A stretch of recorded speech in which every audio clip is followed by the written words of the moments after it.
queria desejar a você um Feliz Natal e também um possível Ano Novo. E hoje vamos àquela questão de vamos falar do ano de todos os clubes de Campinas, né? Eu vou tentar falar um pouco também sobre as equipes também da região que subiram, um pouco sobre o Capivariano, sobre o Primavera, mas aqui o assunto é falar Ponte Preta e Guarani. E olha que é difícil falar esse nome, né? Mas enfim, vamos lá. Olha, o ano da Ponte foi bom. Foi um ano feliz, foi um ano que teve título. Você sorri por isso aqui, mas aí você escolhe. Salários atrasados, jogadores entrando na justiça, a mesma diretoria, só que de outra chapa, e ver o nome da Ponte Preta jogado na lama em todos os noticiários do país. Você fica feliz pelo título, você comemora com a torcida, você olha essa comemoração e você vê a felicidade e no fim quem que levanta aquela taça? O maior FDP que conseguiu colocar a Ponte Preta nessa situação, o senhor Marco Ebermin. E no mínimo vai ficar sobre isso, eu não vou mostrar foto de nada, tá? Vai estar tudo no fim do preto, porque dessa vez eu tô naquela putaria de que eu acho que esse luto pela péssima campanha de Campinas não passou não, cara. Não passou. A gente teve um título, mas pra quê? Do que adiantou? Os caras acabaram com o ano do Ponte Pretano. Os caras destruíram o ano do Ponte Pretano. E não tenho o que falar. Essa é a realidade. A Ponte ganhou o título nacional. Foi o mais feliz. Porém, no fim, estão acabando com o time. E vou te falar, a única solução da Ponte Preta é ver a SAF. Eu não gosto do Guarani não, tá? Mas o Guarani tá meio que tendendo esse jogo, tá? Então aí, querendo virar SAF, já começando a montar o elenco deles, tá? Eu vou falar da galinhada, tá? Vou ler? Tá, mas será que... Não, foda-se, eu vou falar mesmo. Enfim. E é isso, cara. É meio complicado você ver que a Ponte Preta tem toda essa visibilidade nos Estados Unidos, todo mundo comemorando o título, os jogadores se empenhando mesmo com salários atrasados, 4 meses. Para você olhar, você vê isso aqui, essa nota aqui, falando que os jogadores estão pedindo greve. E todos eles saindo, tá? Ainda não acabou o ano não, tá? Vai abrir. E mesmo quando eles saindo, eles vão colocar a Ponte na justiça, isso aí vai colocando um monte de dívidas. E a Ponte que se integralmente falou que ia pagar com o tempo, você prova que o cara que falou isso aí não tem nenhuma credibilidade, não tem zero de credibilidade. Olha, o maior adversário da Ponte Preta não é o Guarani, não é o São Paulo, não é o Santos, não é o Corinthians, não é nenhum desses times, é a diretoria. Quer ver uma... Realmente, se você for ver quem mais se lascou a Ponte Preta durante todo o ano foi a diretoria. E nós, como torcedores, vamos fazer o quê? Vamos ficar lá assistindo o jogo, tentando não ter um ataque, né? Porque você tem de raiva em alguns jogos. Esse ano não teve.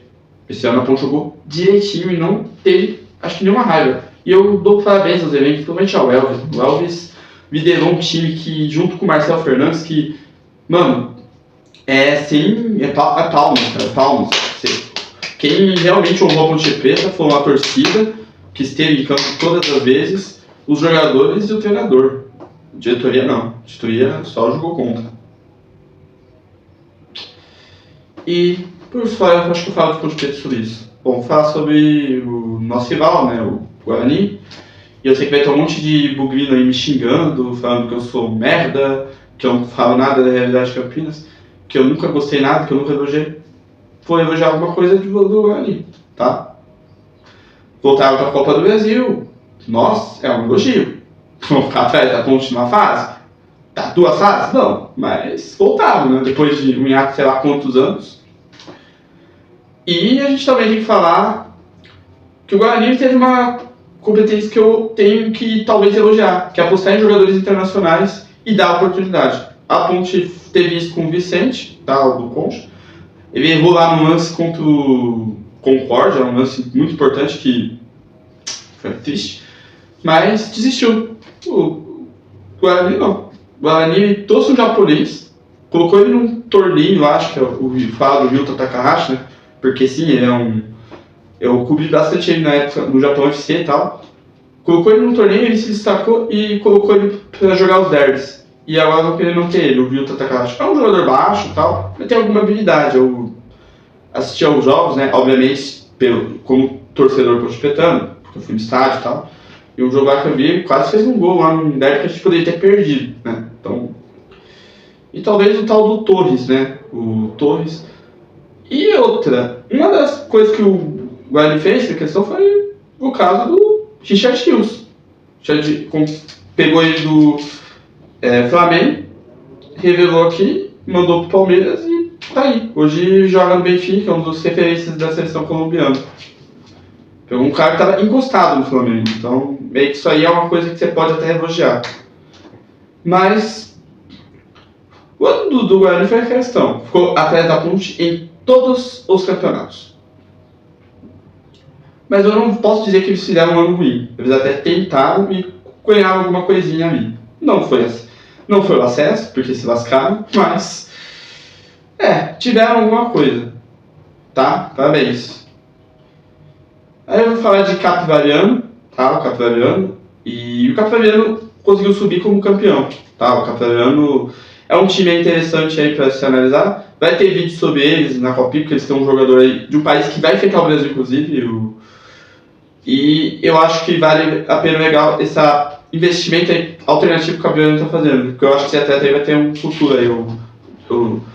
Do Saiu Jair, né? Vamos falar bastante dele aí, que foi jogando no Campeonato Paulista. O Capivariano subiu e, como campeão, né, vai voltar novamente à primeira divisão do Paulista, né, vai tentar ir para a Série D.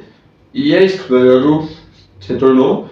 E eu vou falar do Primavera, porque o Primavera ele teve uma parceria de coleguismo com a Ponte, né, que emprestou o estádio para eles na Copa Paulista. E eu acho que é uma coisa bem interessante isso aí do Primavera. Eu achei interessante, tá? E chegou com uma gestão do Deco, né, no começo, depois o Deco saiu para voltar à Europa, né? E um time que virou uma SAF, se estruturou. Chegou a estar na época que eu acompanhei e fui no estádio deles na 4ª divisão, agora eles estão na 1ª. E eu acho que faz 10 anos, tá? Meu canal tem 10 anos. 10 anos que foi tipo, esse processo evolutivo do Primavera até chegar à elite no ano que vem. Então, tem que parabenizar o clube, reformou o estádio, tá montando aí um time, né? Infelizmente os títulos não vieram, pegou 2 vice-campeonatos, um da A2, que levou o acesso para a 1ª divisão, e um da Copa Paulista, que deu uma competição nacional para eles. Eles vão estar, se não me engano, acho que na Copa do Brasil, né? O Primavera vai estrear na Copa do Brasil e vai jogar uma competição nacional, se pá, pela primeira vez. Então tem que elogiar muito e dar palmas aí ao time de Indaiatuba, colocando a RMC no mapa, né? Tanto Capivari quanto o Indaiatuba. E é isso. Agora temos 4 times na RMC no Paulista. E sobre a Ponte, eu espero que a Ponte se recupere e que ela tente entender que o mercado vai ser cruel para ela daqui a alguns anos. Por que eu estou falando isso? E eu vou dar realmente a frase final disso aí no vídeo final. Não vai ter muitas edições, né? Mas assim, a Ponte tem que tomar cuidado com o fair play financeiro. Cara, fair play financeiro é uma coisa complicada. E muitos clubes que tinham péssimas estabilidades, e eu vou falar isso, né, com relação à Itália, caíram, faliram e tiveram que retornar das cinzas. Tá? Isso aí foi na Itália, tá? A Itália é um dos melhores campeonatos, que hoje está em queda, né? Mas teve clube que teve que tipo, começar como SAF, tá? Um clube que realmente se lascou muito, teve que cair por conta disso e teve que começar como SAF para voltar e se recuperar. Se a Ponte não vier cair com esse negócio fair play financeiro, com essa instabilidade econômica que as diretorias dos últimos anos conseguiram pôr, ela tá lascada, tá? Ela tá totalmente lascada se isso acontecer. Enfim, esse é o vídeo. Esse é sobre os anos do Clube dos Campinas. Foi um ano bom? Foi. Mas, pra quê? Enfim, dê like, se inscreva no canal, ative o sininho e falou, canal Coruja.